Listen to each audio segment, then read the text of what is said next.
हाँ दोस्तों, मैं हरी सिंह राजपूत और आपको विज्ञान का पार्ट 3 लेकर के आया हूँ। अभी आपने देखा होगा, अगर 2 भाग नहीं देखे हैं पिछले तो उनको जरूर देखिए।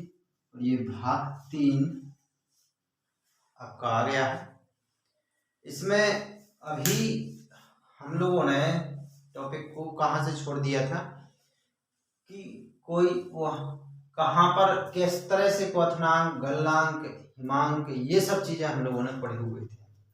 उसके बाद अब हम आगे क्रमशः उनको पढ़ते हैं।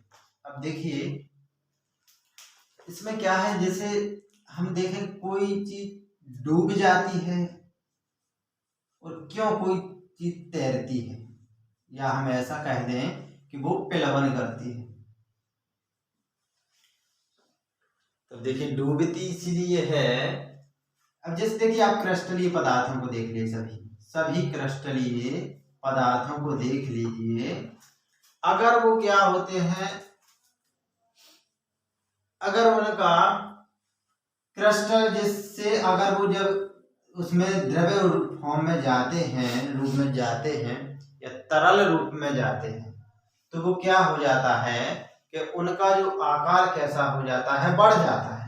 कैसा जाता है उनका आयतन बढ़ जाता है। क्या बढ़ जाता है उनका आयतन? अगर बढ़ जाता है तो वो क्या होंगे, उसमें डूब जाएंगे। जैसे मान लीजिए हम देखते हैं कि अपन यहाँ पर शक्कर के क्रिस्टल अगर इसमें डालें, क्यों डूब जाते हैं?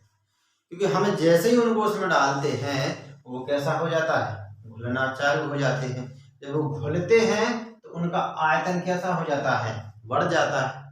तो ऐसे सभी क्रिस्टलीय जिनको हम क्या करते हैं, उनको घोलते द्रव में डालते हैं तो क्या होता है, उनका आयतन बढ़ जाता है। और बढ़ता है तो वो क्या हो जाते हैं, फिर उसमें डूब जाते हैं। अब देखिए दूसरा होता है एक प्लवन। प्लवन क्या होता है, आप कई उदाहरण देख लीजिए। आप देखते हैं कि बर्फ देखेंगे आप, तो बर्फ पानी में आप डालिए, बर्फ तैरती है। आप लोहा, बिस्मथ, इनको आप इनकी घोल में जितना ही आप गर्म करेंगे ये तैरेंगे। अब आप कहोगे कि लोहा तैर कैसे रहा है, बिस्मथ तैर कैसे रहा है? ये तैरेंगे। क्यों? इसलिए तैरेंगे क्योंकि जैसे मान लीजिए बर्फ है, बर्फ क्या बनेगा, जल बनेगा, तरल बनेगा। तो क्या हो जाएगा कि इनका जो आयतन है, क्या है, आयतन है, वो कैसा हो जाएगा, कम हो जाएगा। तो कम आयतन के कारण ही ये क्या करते हैं, तैरते हैं।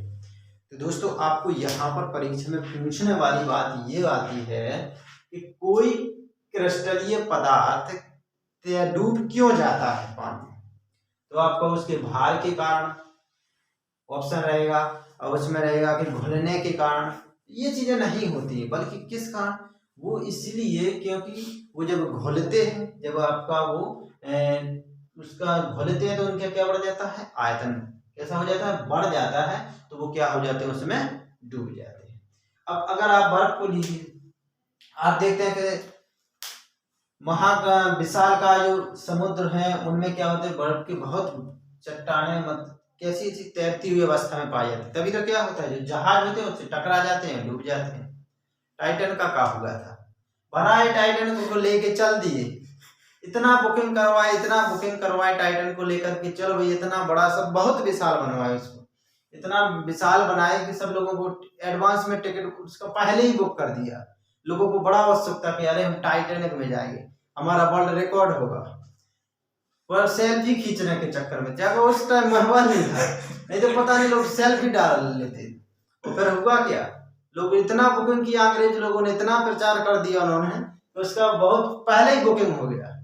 कुछ लोग तो कह रहे हम ऊपर भी बैठ के चले जाएंगे। हमने कहा सुन, ये नहीं समझ आएगा वो बस है क्या भैया, आप ऊपर बैठ के चल दिए। तो अब फिर क्या हुआ, उसमें इतने ज्यादा लोग बैठ गए कि अब बस वो चलना होगा उसके कारण। तो फिर क्या हुआ, वहां पर जो बर्फ के ग्लेशियर थे, एक निश्चित समय के बाद उनको दिखाई नहीं दिया और उन्होंने काय में टकरा दिया, ग्लेशियर में टकरा दिया। अब टकरा दिया क्या हो गए, अब सब वहीं पर डूब गए। तो इस तरह से क्या होगा, ये चीज हम देखते हैं कि बर्फ क्या क्यों तैरती है, तो तैरती इसलिए है क्योंकि वो क्या होता है कि जब वो क्या होता है अपने इसमें आयतन है उसमें घुलती है तो उसका क्या हो जाता है, आयतन कम हो जाता है, इस वजह से क्या होती है, वो तैरती है। अब देखिए आगे हम अगर बात करें, अब ये गलनांक क्वथनांक जैसी चीजें आपको समझ में आ गई होंगी। अब देखिए एक होता है गुप्त ऊष्मा। गुप्त ऊष्मा का मतलब समझते हैं आप क्या होता है। जैसे आप देखते हैं कि बर्फ है, बर्फ के टुकड़े को आप क्या किसमें डालते हैं, जल में डाल देते हैं। तो बर्फ के टुकड़े को जब आप जल में डालते हैं तो क्या हो जाता है, ये बर्फ पिघलने लगती है। अब बर्फ क्यों पिघल रही है, अब सोचिए आप, इस बर्फ को ऊर्जा मिल कहां से रही है, आखिर आप ये सोचिए क्यों पिघल रही है। तो आपको बता दें ये इसलिए पिघल रही है क्योंकि आपको ये तो पता होगा कि बर्फ का जो टेम्परेचर कम होगा और जल का ज्यादा होगा, ये तो आप जानते हैं। तो क्या होता है कि जो बर्फ है ये पिघलने के लिए ऊष्मा किससे लेती है, जल से लेती है। तो मतलब ये जो गुप्त ऊष्मा है क्या होती है, ये इसकी बाहरी ऊष्मा लेती है, किससे लेती है, जल से लेती है। इस तरह से क्या में चेंज हो जाता है, ये बर्फ क्या में चेंज हो जाता है, ये बर्फ जल में चेंज हो जाता है। ऊष्मा किससे ले रहा है, जल से ले रहा है। इसी तरह से मान लीजिए जल, अब तो अब क्या हो जाएगा कि आपका जो जितना जल है वो कैसा हो जाएगा, ठंडा होता जाएगा। क्यों होता जाएगा, इसलिए हो जाएगा क्योंकि इसकी ऊष्मा कौन ले रहा है, बर्फ ले रहा है, तो वो कैसा होता जाएगा और ठंडा होता जाएगा। इसी तरह से हम और भी चीजें देखें कि जैसे आप देखोगे कि दाब क्या होता है, वायुमंडलीय दाब होता क्या है। देखिए वायुमंडलीय दाब का मतलब ये होता है, वायुमंडलीय दाब का, कि जैसे आप देखते हैं कि जो हमारा वातावरण है, क्या है, हमारा वातावरण है या वायुमंडल है, हमें पता है कि हमारे निचले स्तर में जो गैसों का एक जाल फैला रहता है हमारे चारों ओर, तो उस तो जो गैसें होती हैं वो जो दाव लगाती हैं, तो गैसों के द्वारा जो दाव लगाया जाता है वो क्या कहलाता है, आपका वायुमंडलीय दाव कहलाता है। ठीक है, अब देखिए क्या हो जाता है दाव के कारण। अब अगर जैसे आप समुद्र, देखिए सभी दूरियां कहाँ से मापी जाती हैं, समुद्र तल से मापी जाती है।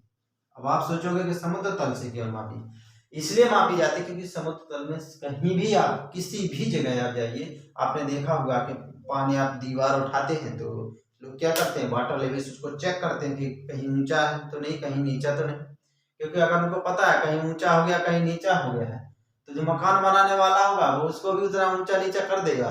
इस वजह से वो क्या करते हैं, वाटर लेवल को क्या कर लेते हैं, नाप लेते हैं। इस वजह से क्या हो जाता है कि समुद्र तल से आप जितने ज्यादा नीचे जाओगे तो उतना ज्यादा क्या हो जाएगा, आपका ये वायुमंडलीय दाब बढ़ेगा, और इससे जितना ज्यादा ऊपर जाओगे उतना क्या हो जाएगा, आपका वायुमंडलीय दाब घटेगा। अब आप ये सोच रहे होंगे कि आपका क्वथनांक है वो केवल टेम्परेचर पर निर्भर करता है, तो ये गलत है। टेम्परेचर पर निर्भर के साथ साथ किस पर निर्भर करता है, प्रेशर पर भी निर्भर करता है। कैसे करता है कि अगर मान लीजिए कि आपका टेम्परेचर, मान लीजिए आप टेम्परेचर, जैसे आपने देखिए कि अगर आपका एक वायुमंडलीय दाब पर कितना, एक वायुमंडलीय दाब पर अगर आप इसको द्रव को उबालोगे तो कितना टेम्परेचर लगेगा, 100 डिग्री सेल्सियस। अब आप देख रहे हैं वायुमंडलीय दाब इतना है और ये कितना है टेम्परेचर, 100 डिग्री सेल्सियस। अब अगर आपने ये वायुमंडलीय दाब कैसा कर दिया, कम कर दिया, एक वायुमंडलीय दाब से कैसा हो गया, कम हो गया, और टेम्परेचर आप कितना कर दीजिए, 100 डिग्री सेल्सियस करिए, तो ये द्रव नहीं उबलेगा। क्या नहीं होगा दोस्तों, ये द्रव कभी नहीं उबल सकता। क्यों नहीं उबल सकता, इसलिए नहीं उबल सकता क्योंकि वायुमंडलीय दाब कैसा दिख रहा है आपको, कम दिख रहा है। तो अब आपको इस पर उबालने के लिए, अगर आपको अभी भी उबालना है, वायुमंडलीय दाब कम दिख रहा है ना, अब अगर आपको इसको उबालना है तो आपको टेम्परेचर 102 डिग्री सेल्सियस देना पड़ेगा, तब जाकर के आपका क्या हो जाएगा, ये उबलेगा। तो ये क्या, अब अगर जैसे मान लीजिए आपका एक एटीएम है, एक अब वायुमंडलीय जैसे मान लीजिए दाव, अब आप नीचे जाएंगे तो बढ़ेगा ना, तो अब मान लीजिए जैसे आपका वायुमंडलीय एक एटीएम से क्या हो गया, ज्यादा हो गया, क्या हो गया, ज्यादा हो गया। तो अब आपका ये ज्यादा हो गया ना, तो ये क्या होगा, इससे कमेगा, तो ये कितना हो जाएगा आपका, कितना 98.8 या कितना भी मान लीजिए, इतने पर आपका द्रव क्या हो जाएगा, उबलने लगेगा। तो क्या होता है, आप देखे होंगे कि समुद्र तल से आप जितना नीचे जाओगे वायुमंडलीय दाब बढ़ेगा, जितना ऊपर जाओगे वायुमंडलीय दाब घटेगा। अच्छा, अगर आप यहाँ कहाँ जा रहे हैं, उत्तराखंड में जा रहे हैं, और यहाँ कहाँ आ रहे हैं, चेन्नई में आ रहे हैं, मतलब समझ रहे ना, मतलब आप यहाँ ऊपर की ओर जा रहे हैं, पहाड़ों पर जाओगे ना, तो क्या होगा, वहाँ वायुमंडलीय दाब घटेगा, क्या होगा, वायुमंडलीय दाब घटेगा, और नीचे जाओगे तो क्या होगा, बढ़ेगा। अगर दो दोस्त हैं, अगर आपने दो लोगों को पिकनिक के लिए भेज दिया, अब वो वहां पर क्या बनाएंगे, वहां पर मान लीजिए उन्होंने पिकनिक में क्या बनाए, चावल बनाए या ये खीर बनाए, तो अब उनका क्या होगा, कौन बना लेगा सबसे पहले, उत्तराखंड वाला का चेन्नई वाला, तो वो कौन बना लेगा, चेन्नई वाले का पक जाएगा जल्दी। क्यों, क्योंकि आपको पता है उसको 100 से डिग्री टेम्परेचर से कम टेम्परेचर चाहिए। क्यों चाहिए, क्योंकि वायुमंडलीय दाब ज्यादा है, और इसको क्या हो जाएगा, 100 डिग्री से ज्यादा टेम्परेचर चाहिए। क्यों चाहिए, क्योंकि इसका क्या हो गया, आपका वायुमंडलीय दाब घट गया है। तो इस तरह से क्या हो जाता है कि आपका ये दाब का प्रभाव पड़ता है। अब देखिए एक चीज और होती है आपकी बाष्पीकरण। क्या होता है, बाष्पीकरण। बाष्पीकरण क्या होता है, तो बाष्पीकरण होता है कि मतलब कोई द्रव का गैस किससे, द्रव से, किससे, द्रव से किसे बदलना, गैस में बदलना, वाष्प में बदलना, सीधा बोलिए, द्रव का किसमें बदलना, वाष्प में बदलना, क्या होता है, बाष्पीकरण होता है। अब देखिए जब ये द्रव वाष्प में बदलता है, तो ये बाष्पीकरण क्या है, पृष्ठीय घटना। क्यों पृष्ठीय घटना, क्योंकि आप कोई बर्तन में आप ये द्रव रखे हुए, तो द्रव कहाँ से उड़ता है, ऊपर से उड़ना चालू होता है, तो ये क्या होती है, पृष्ठीय घटना होती है। तो इस तरह से हमें इसमें काफी चीजें समझी है, बाष्पीकरण समझा होगा, ये चीजें क्रिस्टलीकरण से क्यों ये तैर डूब जाते हैं। ठीक है, तो अब आपको अगला वीडियो, चौथा वीडियो जस्ट ही आने वाला है, तो आप इसको लाइक करिए, शेयर करिए, सब्सक्राइब करिए। जय हिंद दोस्तों।